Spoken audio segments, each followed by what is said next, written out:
If you're struggling to land interviews or you keep getting to the final stage and missing out, it's probably not because you're not good at what you do.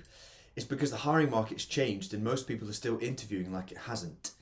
Across industries, there's fewer roles in lots of areas, and with what we're all hearing about AI, that's only going to accelerate. There's more applicants for each position and much less patience for unclear answers. And I'll be direct, in a competitive process, being capable is not enough if you can't communicate capability under pressure. This is Mente Inside Recruitment.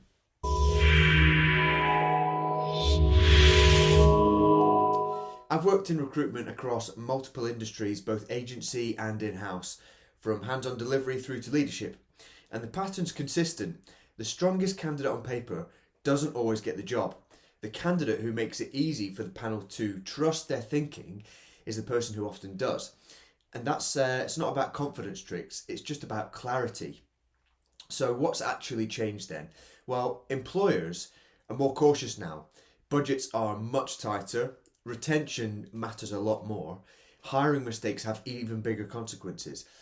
So interviews have become more risk focused. Panels are listening for things like how you think, how you make decisions, how you handle pressure, how you communicate with others, and how you reduce risk. And yet most professionals have never trained for any of this. They're trained to do their job, not trained to secure the job. That's the gap that we're going to look to close here. So here's the uncomfortable truth. It's never a guarantee that the most competent person in the room is the one who's going to get the job. The person who can evidence their competence clearly, quickly, and calmly often is the person who does. If a hiring manager can't follow your structure, then they can't justify choosing you. And when there's 10 strong applicants, justification is absolutely everything. So why does this channel exist? This channel exists to close that gap. Not with generic interview tips that you've heard before, although we'll absolutely make sure that we cover all the fundamentals and give you everything that you need to succeed, but with the realities that are actually sitting behind hiring decisions. We're going to cover things like how to structure answers so people can follow your thinking, how unconscious bias influences interviews even when nobody intends it to, how to manage pressure in panels and competency interviews, how to signal confidence without arrogance, and what hiring managers are really assessing beneath the questions that they're asking. Some examples will come from healthcare and mental health. That's a sector that I work in and I know deeply. But the principles apply everywhere. Corporate, public sector, charities, education, tech, operations, leadership, the list goes on. If you interview, this applies to you.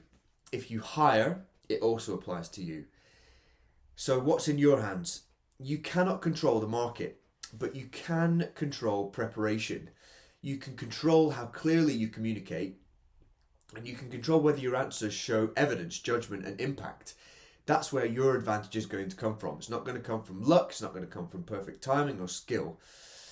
In the next video, we're going to talk about something that affects every interview, whether you notice it or not. And I mentioned it, unconscious bias. Not because people are bad, but because people are human. Remember, it's unconscious. If you want to interview better and understand what is really happening in hiring rooms, subscribe. This channel will give you the fundamentals, and it will also show you the parts most people are not thinking about. I'll see you in the next one.